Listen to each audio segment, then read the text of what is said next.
La suprématie papale est prophétisée comme étant de 3 ans et demi. Dans Daniel 7, 25, 12, 7 et Apocalypse 12, 14. De 42 mois dans Apocalypse 11, 2 et 13, 5. De 1260 jours dans Apocalypse 11, 3 et 12, 6. La mesure biblique pour les périodes prophétiques dit que 1 jour égale 1 an. Ézéchiel 44, 6. Elle permet donc de comprendre clairement que dans toutes ces références, il est question de la même période de 1260 années réelles. Un temps, selon leur compréhension, signifiait 1 an. À cette époque, ils calculaient en années lunaires de 360 jours par an. Un mois lunaire comportait 30 jours.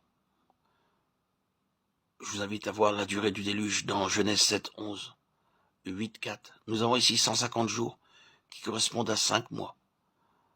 Par conséquent, nous trouvons que 3 ans et demi, 3 ans et demi multiplié par 12 mois équivalent à 14 mois et 14 de mois multiplié par 30 jours équivalent à 1260 jours ou 1260 années réelles dans l'histoire. Nous voyons que cette période de temps a trouvé son accomplissement précis dans l'histoire de la papauté. Nous constatons effectivement que dans l'histoire de la papauté se réalisent les prophéties précisément datées.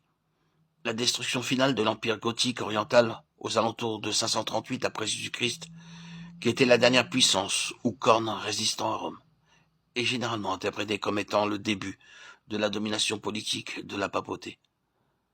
Quand nous commençons à compter 1260 ans à partir de cette période de l'histoire, nous arrivons à l'année 1598, après Jésus-Christ.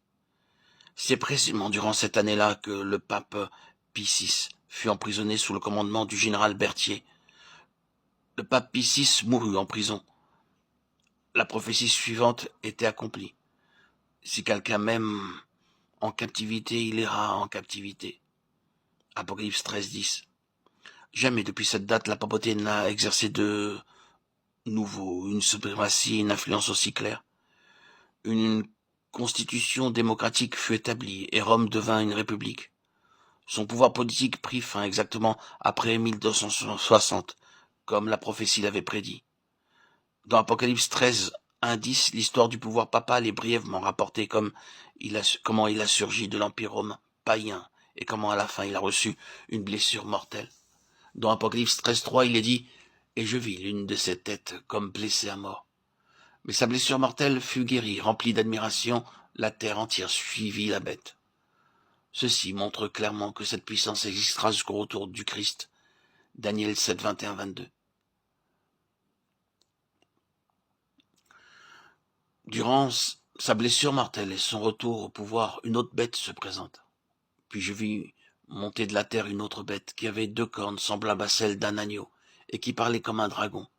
Elle exerçait toute l'autorité de la première bête en sa présence. Et elle obligeait la terre et ses habitants à adorer la première bête dont la blessure mortelle avait été guérie. Apocalypse 13, 11, 12. Une seule puissance dans l'histoire répond aux 5 traits caractéristiques donnés par cette prophétie. Les États-Unis d'Amérique, qui se sont constitués au cours des années 1563-1800.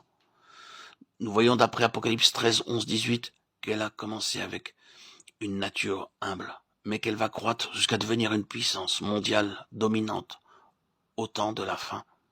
Il est prédit que l'Amérique fera une image de la bête qui obligera l'humanité à adorer la bête dont la blessure avait été guérie. Cette image est une copie exacte de ce qui a été la papauté pendant ces 1260 ans de pouvoir. Cette adoration décrite montre clairement qu'il s'agit d'une puissance politique ou religieuse. Dans Daniel 3, 5, 10, 14, 18, 28, il est clairement enseigné que toute révérence religieuse accordée à des images humaines ou à des symboles de puissance est de l'idolâtrie et en contradiction avec le second commandement, Exode 24, 6. Le dimanche est un signe de puissance, un signe de l'autorité papale, à instaurer ses propres lois. La prophétie révèle que l'Amérique imposera l'observation du dimanche, la marque de la bête, en faisant une image. Cette image n'est rien d'autre que le protestantisme à l'apostat, une union œcuménique des églises qui s'unira au gouvernement pour imposer des lois religieuses. Le monde entier obéira à la loi de sanctification du dimanche. C'est la fierté de la papauté de penser qu'elle peut changer les 10 commandements, la loi de Dieu. Ceci sera une question décisive dans l'avenir, une question de vie ou de mort. Apocalypse 13, 14, 15. Obéir à Dieu au commandement des hommes.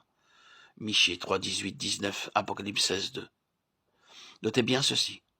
À cette époque, l'Amérique fera de grands prodiges jusqu'à faire descendre du feu du ciel sur la terre, à la vue des hommes. Pensez à la bombe atomique sur Hiroshima en 1945, à la guerre aérienne en Irak, ou à l'accroissement des faux réveils des mouvements charismatiques qui ont commencé en Amérique. Et elle séduisait les habitants de la terre par les prodiges qui lui étaient donnés d'opérer en présence de la bête, Matthieu 24, 24, disant aux habitants de la terre de faire une image de la bête, qui avait été blessée par l'épée qui vivait, et qui continuait à vivre. Apocalypse 13, 13, 14. La papauté proclame qu'elle est à l'origine du changement du sabbat, au premier jour de la semaine, qui est la marque de son autorité en matière de religion. Daniel 7, 25. L'observation du dimanche comme jour de culte est due à l'Église catholique et ne peut être défendue qu'en utilisant des principes catholiques. Dans toutes les Écritures, il n'y a pas un seul passage qui ordonne le transfert du culte du dernier jour de la semaine, le samedi, au premier jour, le dimanche. Nous célébrons le dimanche au lieu du samedi parce que l'Église catholique a transféré le caractère sacré du samedi au dimanche. Au concile de Laodicée, en l'an 364 de notre ère. Le sabbat, septième jour de la semaine, fut observé et reconnu comme tel par Christ, les apôtres et les premiers chrétiens jusqu'à ce que le concile laodicéen abolit presque ce dernier. Le concile de Laodicée régla en premier lieu la question du jour du Seigneur et interdit l'observation du sabbat, menaçant d'anathème les récalcitrants, les menaçant d'excommunication. Le sabbat, jour le plus célèbre, devint alors le jour du Seigneur. Toutes ces choses n'ont pas cessé lors du sermon de Jésus, car il dit ne pas être venu pour abolir, mais pour accomplir. Mais elles ont été changées par l'autorité de l'Église. C'est l'Église catholique qui a transféré le jour du repos du samedi au dimanche, premier jour de la semaine. À quelle Église le monde civilisé obéit-il? Les protestants reconnaissent le grand respect dû à la Bible, et pourtant, en célébrant le dimanche, ils reconnaissent l'autorité de l'Église catholique. La Bible dit « Souviens-toi du jour du sabbat, pour le sanctifier ». Mais l'Église catholique dit « Non, observe le premier jour de la semaine comme saint », et le monde entier lui obéit. L'Église catholique revendique bien sûr que le changement du sabbat au dimanche a été fait par elle, et cet acte est la marque de son autorité ecclésiastique dans les affaires religieuses. La célébration du dimanche a toujours été un arrangement fait par les hommes. Dans Apocalypse 13, 18, nous trouvons un autre signe, le nombre de la bête, que celui qui a de l'intelligence calcule le nombre de la bête, car c'est un nombre d'hommes, et son nombre est 666. Un des titres officiels du pape est Vicarius Filii Dei, qui est traduit par représentant du Fils de Dieu. En réponse à des questions de lecteurs, le journal catholique On Sunday Visitor du 18/4/1915 dit ceci. Lettre gravée sur la mitre des papes, ou mieux la tiare, représente 666. En latin, U et le V ont la même valeur numérique. Cette appellation, qui est en elle-même un blasphème puisqu'elle se place elle-même au-dessus du Saint-Esprit. Jean 16, 12, Romains 8, 26. Le vrai représentant de Christ sur terre est le nom de la bête, Apocalypse 13, 17. D'après les indications d'Apocalypse 13, 17, 18, nous trouvons le nombre de son nom, 666. Puis en latin, certaines lettres ont des valeurs numériques. Nous n'avons qu'à les additionner. C'est la prophétie qui indique qui est l'Antéchrist. 2 Timothée 2, 3, 12, 1 Jean 4, 3. 2 Jean 7, Romains 8, 3. Le terme grec Antéchrist signifie quelqu'un qui se met à la place de loin du Seigneur. À la place de Christ. En d'autres termes, l'Antéchrist est le prétendu représentant du Christ. Exactement ce que le pape proclame être. Jésus-Christ est l'unique et le véritable souverain sacrificateur dans le sanctuaire céleste après son ascension, comme ministre du sanctuaire et du véritable tabernacle qui a été dressé par le Seigneur et non par un homme. Hébreux 8, 1, 2.